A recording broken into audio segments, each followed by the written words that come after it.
if I think back to where my story starts, and I'd done a PhD in a science lab, and I realized that I didn't see that medical career ahead of me as something that I wanted to follow. You are a doctor, you are a coach, you are a dancer. I think it's a beautiful combination. And who do you identify yourself with? More than anything else. I think it is as a dancer, 4 years, which was how old I was when I went to my first ballroom dancing class. Wow. As a little boy. Dance to me is the expression. Dance to me is the inner feeling. And I came back to dancing in my late 20s when I met my now wife, and she reached out to me and said, I'm looking for a dance partner for competition. So many of us would want to do something else in our lives, and yet they get stuck. I remember a really fundamental thought, which was, I can leave if I want to. I might not be successful, and I got to be okay with that. I will one day write a book called Quit, a book about the freedom to make those difficult choices sometimes. What are those dark secrets of medical profession that we don't talk about? Medical training is a very strange thing. I don't think that I had a realistic understanding of what it was to be a doctor. How do you, as a coach your coach to elevate their consciousness? People remember high-profile moments in their life, like the day they got married, the day their first child was born, the day they walked out of their job. Some people say, I was walking the dog one day and I've been struggling with this thing for a long time and I suddenly just knew. And when they know, they don't ever not know.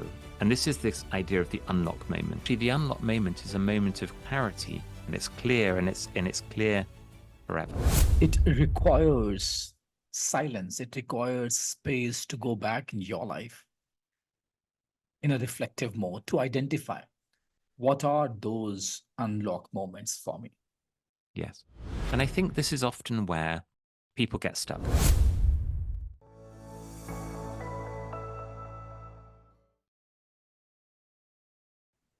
Dr. Gary, such a pleasure having you here, my friend.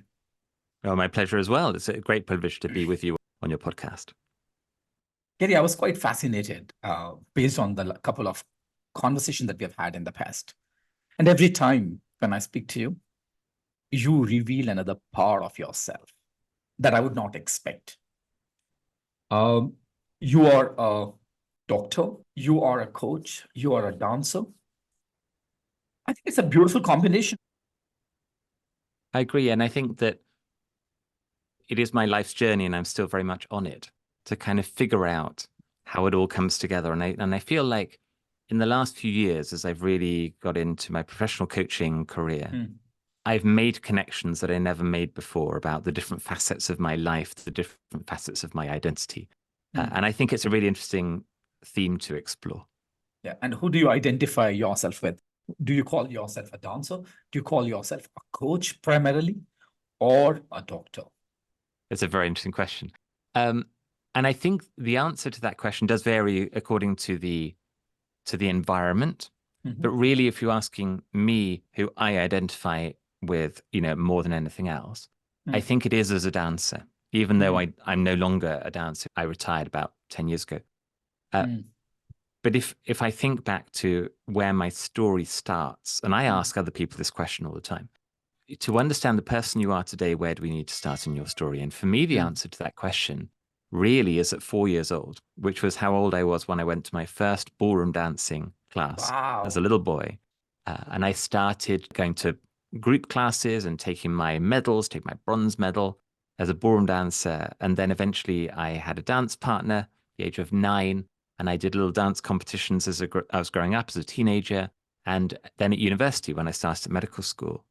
And I gave up dancing, actually, as my medical training became very intensive. And I thought at that time that was that. It was something that I'd done as I've grown up, quite an advanced hobby, but still, classed as a hobby. And I came back to dancing in my late 20s when I I met my now wife, and she reached out to me and said, I'm looking for a dance partner for competition. And I was like, yeah, I can still remember how to do these steps. I can't remember what they're called, but I can remember how to do the steps.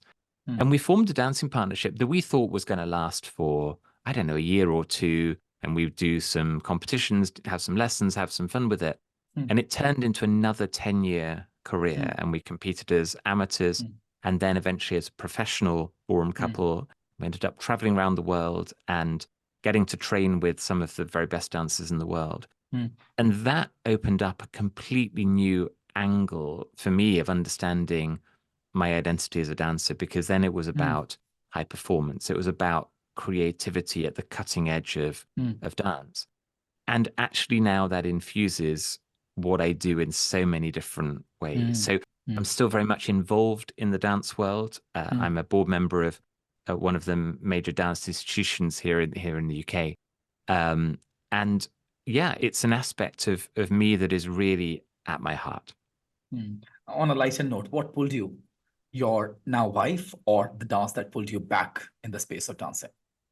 Well, we met genuinely to dance together. We weren't together at that time. So And then we dance were brought you together. together. Dance brought us together, exactly that. Dr. Gary, help me understand, it happens with most of us as we continue to go deeper in our careers. We tend to go away from things that make our heart sing, that make our soul dance.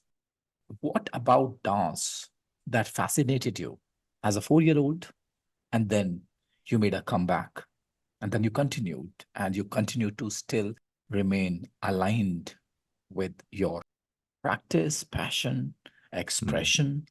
Interesting. I think that in the first phase of my dance career, up to my early 20s, I wouldn't have really described myself as a dancer. It was a thing I was trained and skilled at doing, but I wasn't at the level or at the sort of emotional maturity, I think, to embody that. It was more like the difference between knowing how to play an instrument to a really high level and being a musician as your identity. They're two very different things. And I think I became a dancer as my identity in the second phase when, I was choosing to do it for myself. We were exploring creativity, choreography, styles, aligning ourselves with something that, with a way of dancing that suited us. That's a very, very different kind of journey. And I think that if that hadn't happened, if I hadn't come back to it at 28, then I would say to you that, one of the things I did when I grew up was I went to dance classes. I did dance competitions, but I wouldn't say to you, I'm a dancer in that way. So I think it's coming back to it that's powerful. Just wondering, what kept you away from, as you mentioned, embodying this identity that I'm a dancer? You mentioned that you used to dance at the helm of what it means to, in terms of putting the skills together, but then calling yourself a dancer, it's like embracing your identity. What was keeping you away from that? And what shifted that you were willing to embrace and declare to the world, I'm a dancer? I think it's the ownership. Because, when I was younger, I went to my first dance class at the age of 4 because I was taken to my first dance class. I have 2 older brothers who were already going to class, and I was sitting at the side, and the dance teacher took pity on me and said, I know that we normally allow children to join the class at the age of 5, but he's sitting there anyway. Why doesn't he join at the age of 4? And by the time I got to my teenage years, and as a teenage boy, to be a dancer, to be a ballroom dancer, is not an easy thing in the playground, on the sports field, at school. It's something that was sort of our pattern, our rhythm of doing things. But it wasn't something that I would say I was making an intentional choice every day to keep doing. It was just the thing. It was just what we were doing. Very, very different when age 28. We started, when we started dancing together at 28. We both had busy kind of city jobs. And we would meet up at weekends to dance. We would do Friday night, Saturday, Sunday. And then during the week, we had to focus on work. Mm. and all of that. And there came a time, probably 2 years into our new journey, where we started to make intentional choices. And Mm. I left my big consulting job to take a new job that was intentionally fewer hours in the week and more flexible in order to be able to progress the dancing. That maybe that was the first moment when I started to choose dance. And maybe that's the beginning of dance being the identity, when I said, and they said to me, no one's ever left this company to become a ballroom dancer before. I'm sure. And I I'm went, sure. but it's really important. And I didn't realize until then that I felt that way. Mm. And Gary, I don't know about your culture, where you come from, but in India, definitely, once you're a doctor, going back to the society, going back to your family, going back to your parents and saying, you know what, I would like to let go of this profession and I would like to call myself a dancer. It's a big thing in India. I don't know how people are going to react to that. And that's the reason, possibly, so many people in India, they don't follow their passion. Mm. First question, what is dance for you? Is it a practice or a sense of expression? I personally believe dance is an expression. What is dance for you? And how was it for you going back to your parents, the society that you were a part of, and disclosing this inner voice to them? It's not the only time I've done it. I'm sure. So before I started, the second phase of my dancing career, I'd already left medicine. So I completed my medical training. This was about a year before, give or take, a year before I started, the second phase of dancing. And I completed my medical training, and I'd done the full medical training all the way to the end, and I'd done a PhD in a science lab. And I realized that I didn't see that medical career ahead of me as something that I wanted to follow. But again, I was 27 before I came to that realization. And then I looked around to see, well, what else can you do to earn money? What else can you do as a career? What's interesting? And I became a management consultant, a strategy consultant.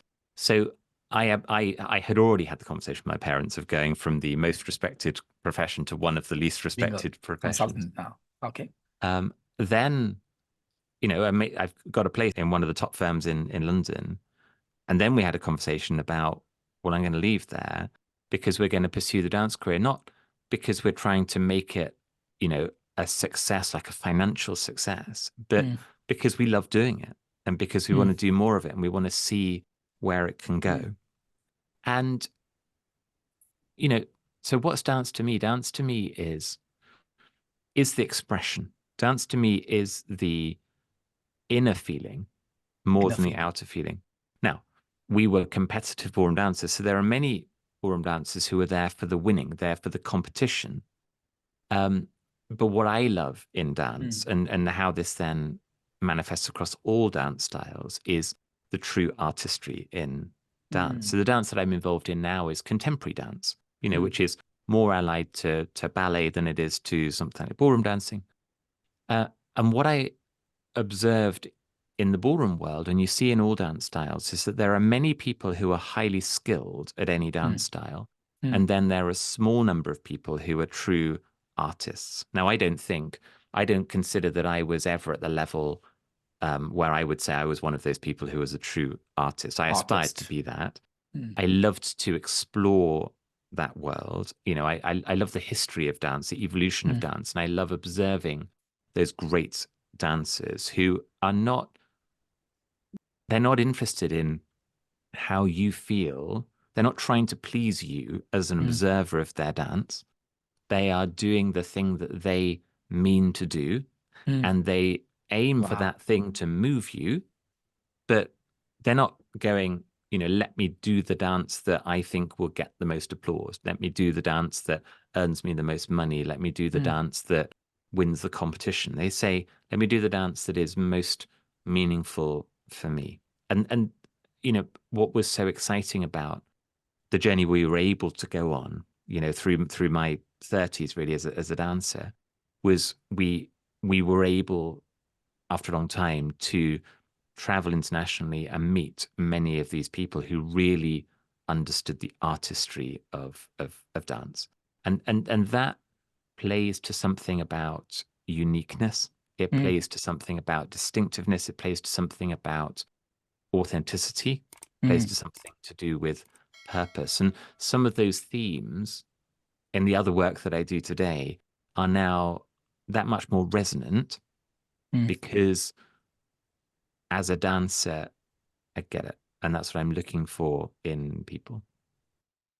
You know, what a beautiful distinction that you've been able to create for myself, that you could be really skilled at something and may not be an artist. Because being an artist means tapping into your authenticity. It's about tapping into the how you are distinguished and how you differentiate from others who might be really skilled at that. And that's the pathway to tap into your purpose. Gary, as I'm just talking to you, it reminds me of one of the Bollywood movies. I don't know if you have seen that, but you should, you must watch that. Three Idiots. Now, here's this gentleman enrolled for one of the engineering programs after some time. He realizes that that's not something that he would like to do in his career. He's into photography. He goes back to his father and said, Dad, I would like to leave this. And Dad asked, so what are you planning to do? Dad, photography. But why don't you understand that you will not be able to earn enough? When your friends would be earning, what would you tell them? That you're earning peanuts? And he replies, but Dad, you know what? I'll be happy. So I can relate to when you said that it's about feeling, it's about authenticity, it's about distinction, it's about tapping into your purpose. Gary, as you are navigating through this path, what is it that you were going through? And how did you manage that inner challenge and continue to follow your path? Because as I mentioned, so many of us would want to do something else in our lives. And yet they get stuck with the corporate career. They get stuck with the practice profession that has been chosen for them, either by their parents or by the society, or the pseudo image and the identity that they have created for themselves. And then that pseudo identity continues to drive their life at the cost of their happiness, at the cost of their inner peace, stillness, fulfillment. I'm very mindful of the fact that we all operate in a system, and the system is ourself and our beliefs. It's the people around us that are important to us, that care for us. Other people who have opinions about us, fears about what might happen if it all goes wrong, the reality of things like bills to pay. You know, we operate in that system.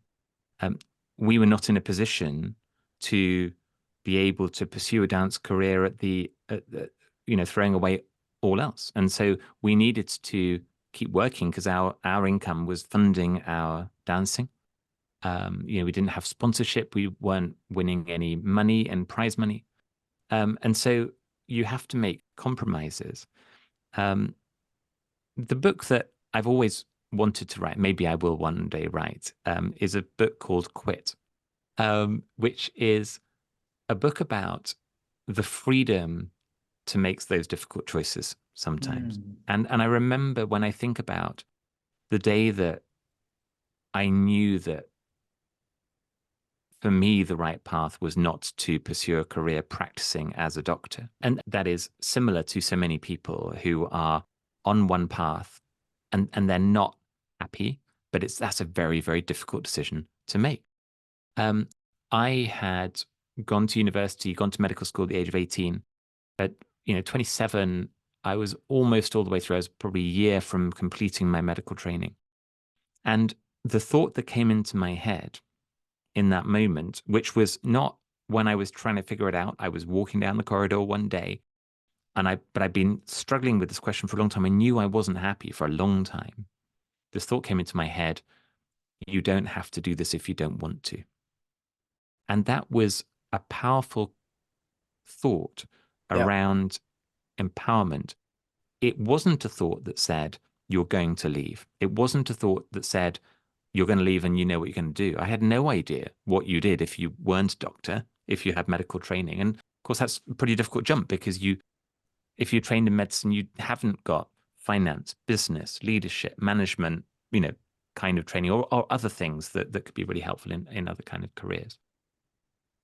And I remember a really fundamental thought, which was, I can leave if I want to. I might not be successful, and I got to be okay with that. And if I'm not successful, or if the thing that I choose to do next is something that turns out not to be something that makes me happy, well, that's on me because I made that decision. And what am I going to do about it? And I was very clear in my mind at that time that it was on me to choose. And of course, I talked to people around me and I got their counsel, but it was still for me to choose. And I had the very strong feeling of, if it doesn't work out, then the next step needs to be forward, not backward. So if I choose to leave medicine because I'm not happy, then that's a fact. I don't yet know what the other options are. But if I go, for example, into the world of consulting, I might hate it. I might be terrible at it. Yeah. Then my next step needs to be something else. It can't be, well, I'm going to step back into medicine. So I have this very clear view of, if you're going to jump, you need to jump with both feet. And, if it's a big jump, you do your research beforehand, you get people on side. But at the same time, it's your life, and that is not easy. And depending on, your cultural environment, your family environment, often that's very, very difficult. On my podcast, I've had many, many people who've come on from different countries around the world and said, doctor, lawyer, engineer, failure are my four career options. And I get that. I think that you have to back yourself. You have to back yourself. You have to be sensible. You have to be thoughtful. It's not about being reckless. It's not about being, ignoring the fact that, for example, if I decided that I wanted to be, I don't know, a musical theatre singer, and I just am not a talented singer, well, that's on me to be rational and realistic about that. But if I feel comfortable and confident that I can make a good shot at doing something that's going to make me happy, then go for it. And look ahead and think, well, if it doesn't work out, what would you do? If it doesn't work out, what's the most likely reason why it's not going to work out? Because you don't have the talent, you haven't done the training, you haven't got the network. Well, how can you mitigate some of that? So for us, if we had thrown ourselves into the dance world and quit all of our employment, then we would have ended up in massive debt. And we would have very quickly got to a stage where we'd have a choice to make. We can't continue doing this without, being really successful at it. So we decided to move forward with a certain balance. We did a lot more training we were doing before, but we weren't full time because we had to work to fund it. So you're always making those choices. There's a little framework that I often talk to people about when they're thinking about this. And the framework is needs, wants, and compromises. So the first, wants, compromises. Correct. Okay. So the first is a list of the things that I need, like really fundamentally need. A roof over my head, but not a luxurious roof. Food on the table, but not luxurious food. To be happy, whatever that means, whatever those things are. And you say, those I need, I will not compromise. It's probably quite a short list, actually, when you think about it. Maybe 2, 3, 4, 5 things maximum. If you've got 15 things in that list, there's probably a load of things that you want, but actually you could do without. And so the second list is, what do I want? I want to go on holiday once a year. I want to put my children in private school. I want to become a senior executive in my company, whatever it is. But if you had to compromise that to get the things you really need, you're prepared to. So that's in your wants list. The compromises are, what are the fundamental compromises you'd be prepared to make in order to have all of your needs and some of your wants? And for us, one of the compromises was money. So we needed a certain amount of money, but we didn't need as much as our maximum earning capacity. And so we absolutely compromised on earning capacity to choose things that made us happier. And I've worked in that way with a lot of people, over the last few years, and it's really helpful for them because they come away going, there's two things I need. And I wasn't clear enough on them before, but now I can tell you exactly what they are. One of my coaching clients, she said, I realized that one of my needs was I need to be taking my daughter to her ballet class once a week. That's it. And I need that to be me who takes her because that's important to me as her mum. Suddenly what changed was that was the first thing that went in her diary every week. And other things moved. And before that, she was just feeling like there was this constant tension between all the different things going on. And she said, no, I need this. This is on my need list. I can compromise on some of the other things to make that happen. And that's where I tell people that unless you are clear about what you really want from your life, will not be able to take informed decisions. Gary, I also heard it, I also read it somewhere, that unless you have enough and more dissatisfaction in your life, you'll not be able to overcome the resistance that might come in your way. Just curious, what are those dark secrets of medical profession that we don't talk about, that you were not willing to dig deeper into, or you knew it, that something will have to compromise and you were not willing to do that? That's a very interesting question. Medical training is a very strange thing in that it's a very rarefied environment. You are in a bubble with other medical students, with medical professors, with practicing doctors who are teaching you. And as you start out, there's a massive hierarchy. So when you're a first, second, third year medical student, you're not close to the senior doctors. They come in, they teach you things, they give you information.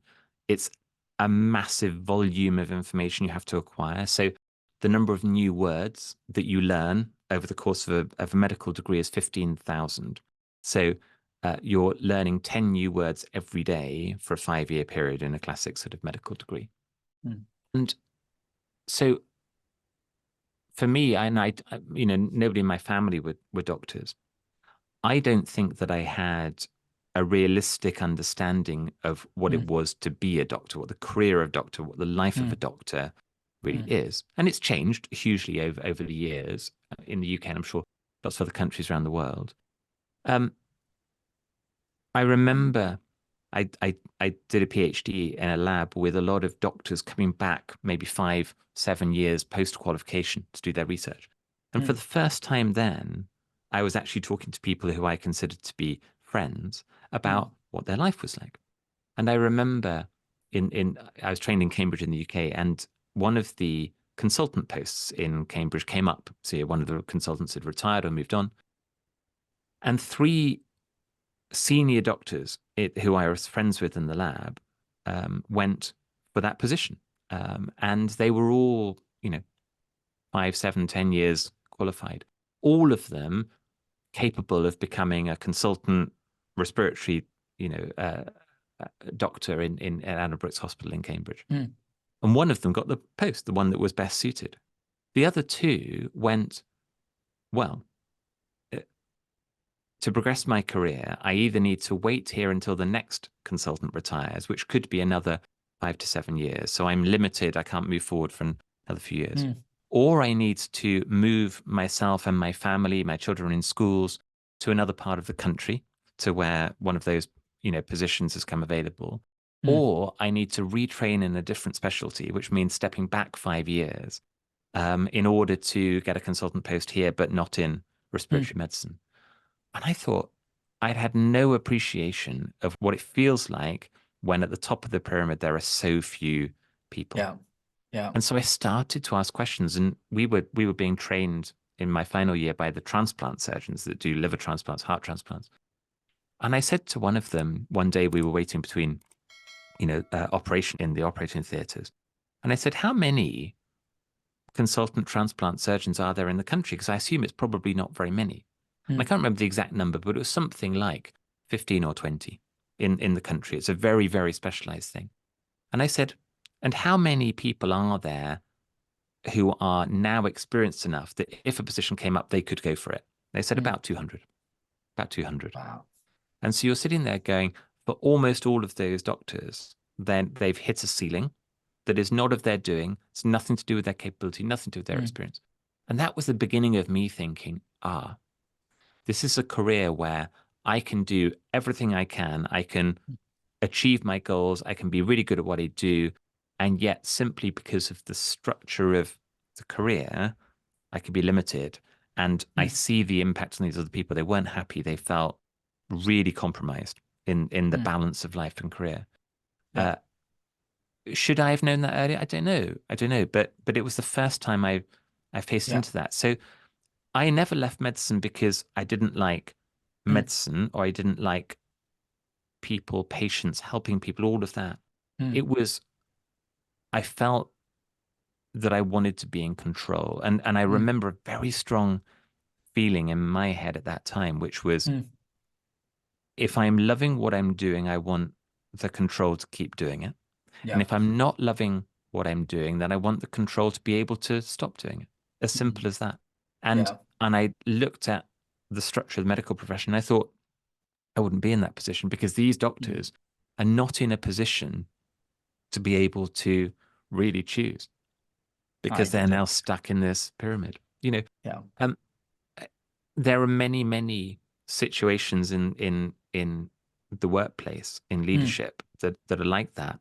And a lot of actually in the dance world is like that too. But for me, there's something really fundamental to who I am now, which is about freedom and choice and accountability. So I sit and go, I'm sitting there going, I haven't had such a good month this month. Well, that's on me. Because if I want to have a better month, well, I need to do some different things. So I need to work harder, or I need to pivot my focus, whatever it is. I have control. And so I don't blame other people. I'm not frustrated with other people because I've intentionally chosen control and freedom. So, Gary, let's shift gears. Since you are talking about freedom, since you are talking about I am choosing control where I can experience freedom and choices.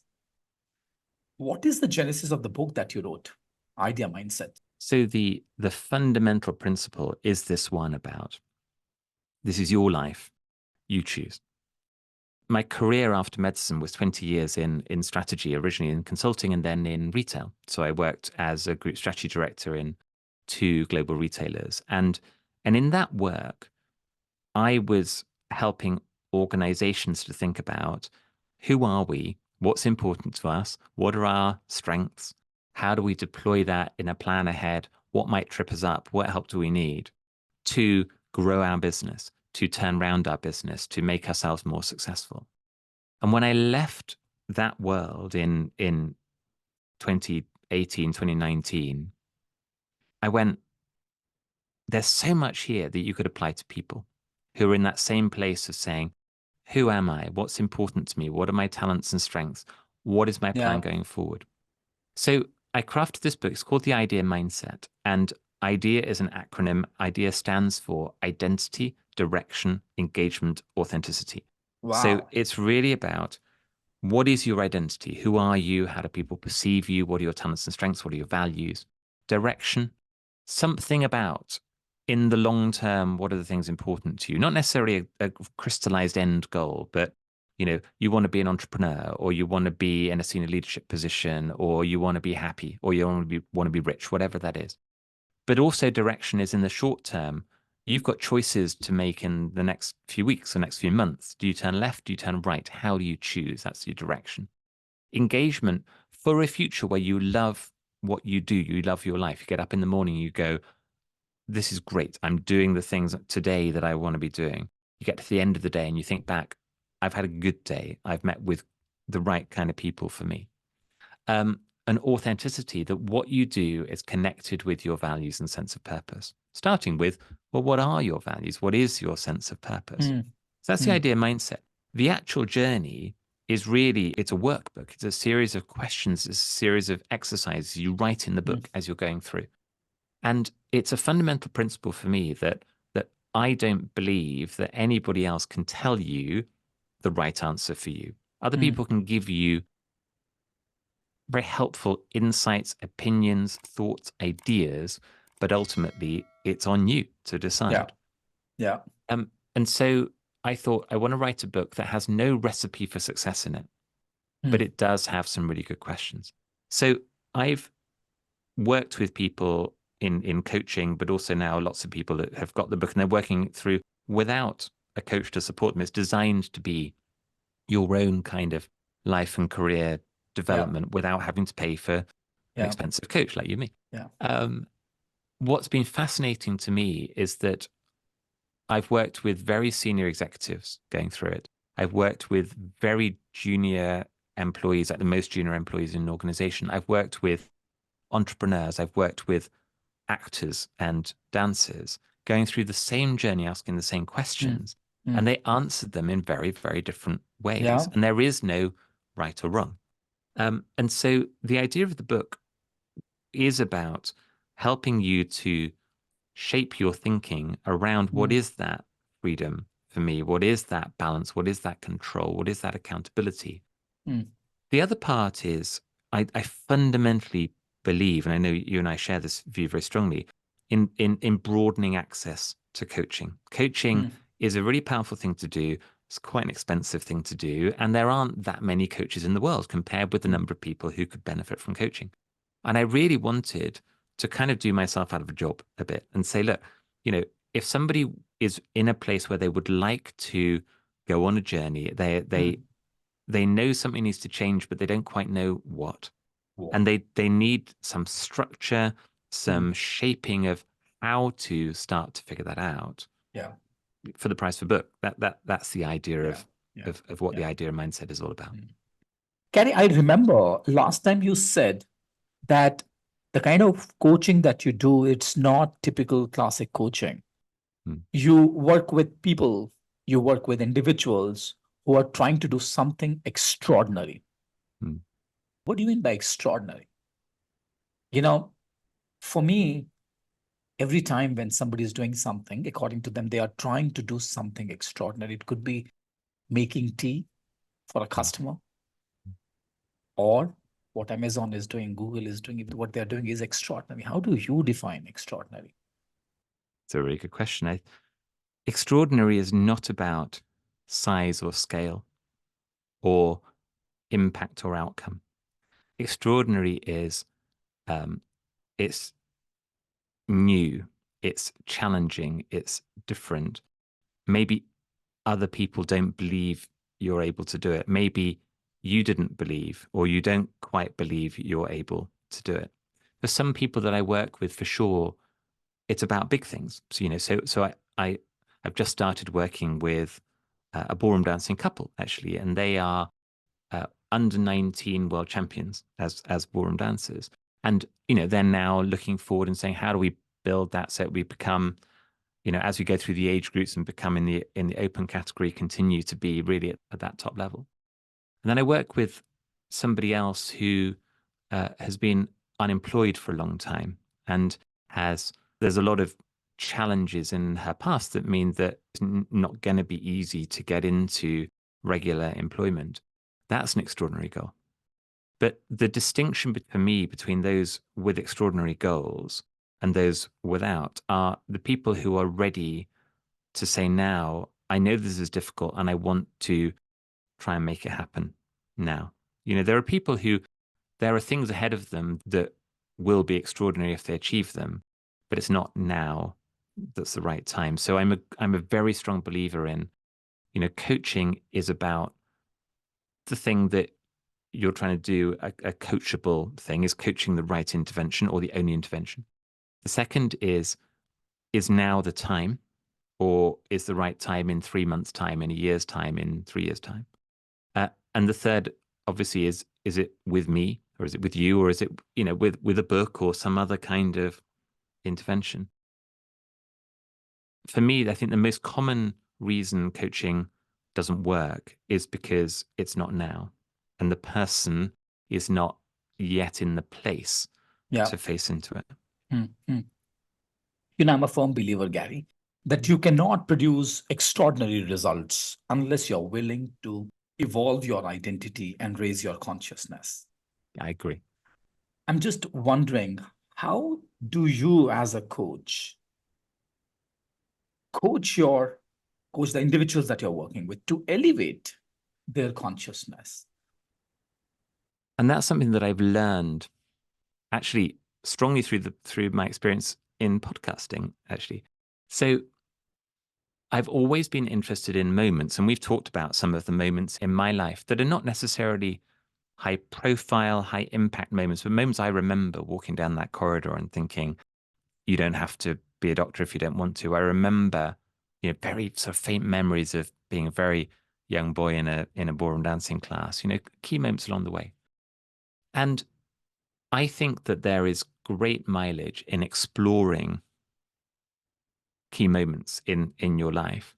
But the moments that I invite people to explore are not necessarily the ones they normally explore. And this is this idea of the unlock moment. So I started my podcast, The Unlock Moment, because I was curious about people and because I was curious about moments, but I didn't really understand yet what we were going to get to.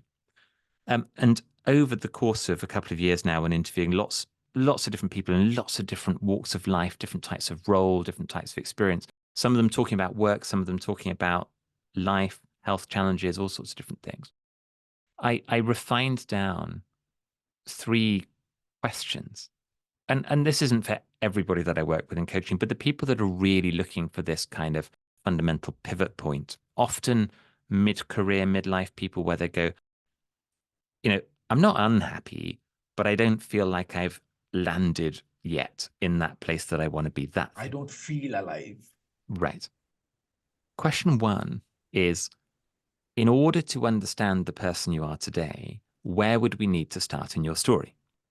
So that's not a question that is, tell me your story. It's a question that says, for you, where's the start point in the person you are today? And so I said to you when we started this conversation, at the age of 4 years old, when I first went to a ballroom dancing class, because my identity as a dancer, because this artistry thing that we've talked about. But I could have said 16, I could have said 23, I could have said 27, leaving medical school. Actually, to understand the person I am today, you have to understand my dancer identity. So for me, it's 4 years old. The second question is, what's a moment in your life or career, which is really what I term the unlock moment, when you think back and you remember exactly where you were, who you were with, what you were thinking, when your unlock moment happened, when a remarkable moment of clarity came to you, you knew a thing you didn't know before. So for me, walking down a corridor in the lab going, I know I don't have to be a doctor if I don't want to. I know that I have the choice. I have the freedom to be able to say, this is not my career. I'm not going to apply for that job as a practicing doctor. People remember high profile moments in their life, like the day they got married, the day their first child was born, the day they walked out of their job.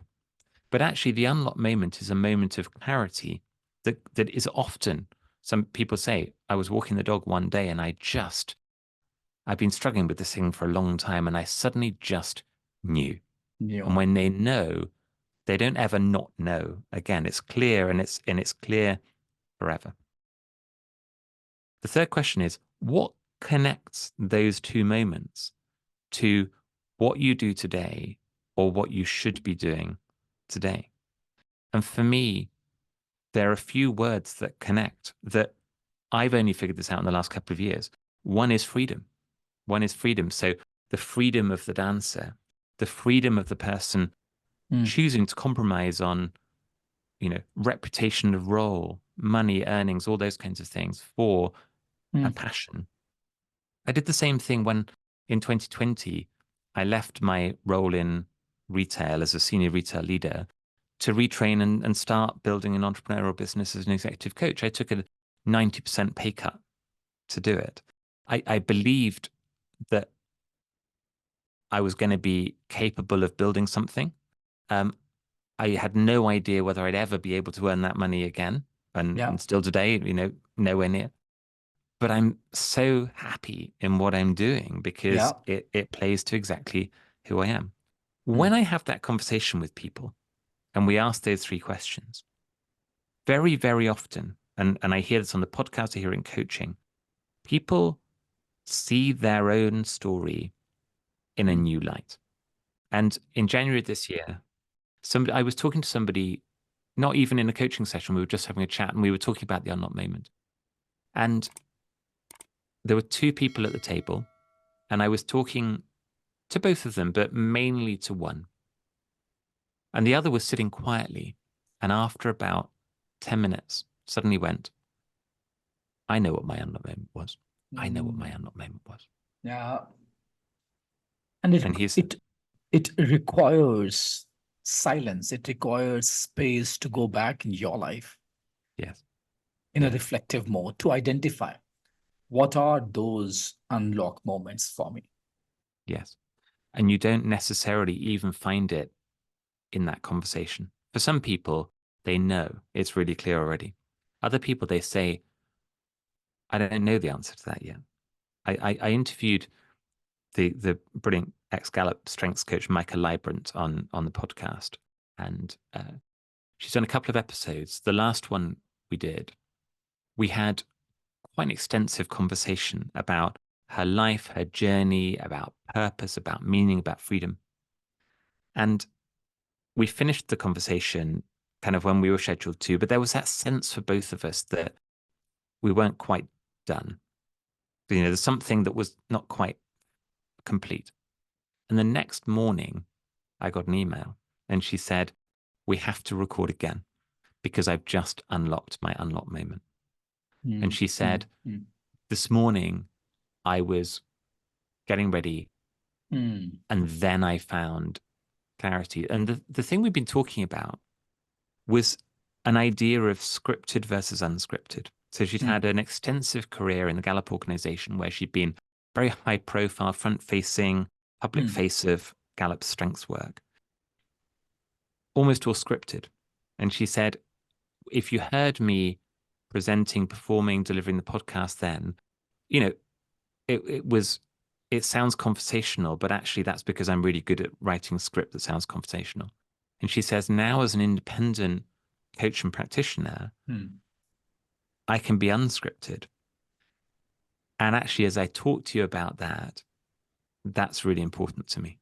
Wow. That's really important to me. And this is, you talked about the elevation of consciousness. It's not about knowing a hard answer. It's not about going, I have decided that I'm going to open a coffee company. I've decided that I want to go for a promotion. It's more about what's really the connection, the connectors, the underpinnings in who you are. Yeah. And from that, if you know that, then other things can follow. And I think this is often where people get stuck. So when people say to me, when I've worked through the journey of the idea mindset, what have I got? And I said, well, I describe that as you have your idea mindset, you know your identity, your direction for a future where you have high engagement, high authenticity. That's the outcome of going through that journey. What it feels like is something that I describe as triple clarity. So triple clarity, clarity one is clarity of identity, clarity of who you are, what's important to you, what your strengths and talents are, how people perceive you. Clarity two is clarity of decision. When faced with the decision, how do you decide? Not what do you decide, how do you decide? I decide because of that's the thing that's going to make me the most money. I decide because that's the thing that's going to make me happiest. It's that I decide because that's the thing that's going to build my legacy, whatever it is. If you know that, how you decide, then you can decide, and then you get to clarity three, which is clarity of action. What will you actually do? People who are stuck are sitting there going, I don't know what to do. And I say, do you know who you are? And do you know how you decide what's actually important to you in making those decisions? If you know those things, it's dramatically obvious what to do next. When I knew that money was less important to me than happiness, I can quit any job and take a pay cut down to a certain level, which is my kind of base needs of income. But I've never found it difficult to do that because I'm really clear that money is not my driver. And happiness and fulfillment is my driver. So it's encouraging people to explore and think beyond the action plan and figure out the other stuff. The action plan falls into place really simply. And this is why the recipe books don't work. So there are so many self-help books that are like, if you eat the breakfast I eat, then you too will become a millionaire, those books. And of course, nobody else becomes a millionaire, but the author might do. Because that might work for that person, but it might not work for you. And it's not for me to say, this is how you should live your life. This is the choice you should make. Absolutely. I've got some good ideas of some questions you could ask yourself to figure that out. Yeah. You know, so that's the journey. So, Gary, the non-linear career that you have chosen for yourself, you spoke about that once you know who you are or who you would like to become, you'll be able to connect to the underpinning. Now, here's the last question.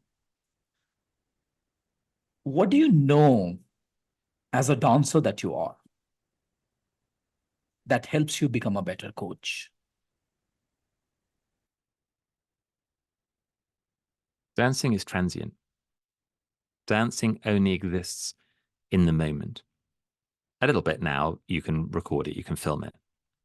But really, the most powerful dancing is in the moment. And I remember, you know, over many, many years, standing, watching great dancers performing, and you couldn't capture what it feels like in the room watching them, even if you're watching the video, even if you're watching the film. Personally, my belief, and this comes back to my recipe is not necessarily everybody else's recipe. I still today have no view, no opinion on where I want to be in 20 or 30 years' time. I guess that I may well be some iteration or development of what I am now.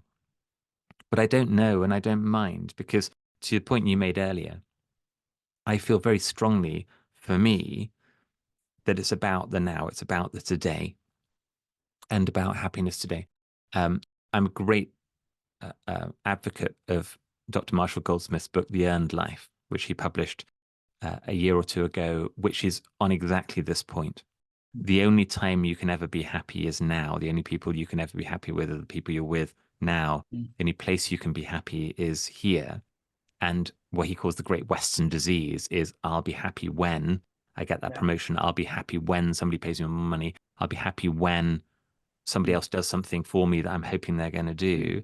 In reality, I feel like you have to create it now because you never know what's going to happen around the corner. That's, to some extent, that's why I've had what you might call a bit of an eclectic career path, because I'm always comfortable to pivot and shift in whatever in the moment makes me feel that's the choice that's right for me. Yeah. That's the choice that's right for me. Transient in the moment. That's what I'm going to take away from this conversation, Gary. Gary, thank you so much. Such a pleasure having you here. So I look forward to speaking to you again sometime, to bring your work to India and interact with you and walk with you on this path as we continue to experience what it means to be in this moment. Shukran. Thank you. Take care. Thank you so much.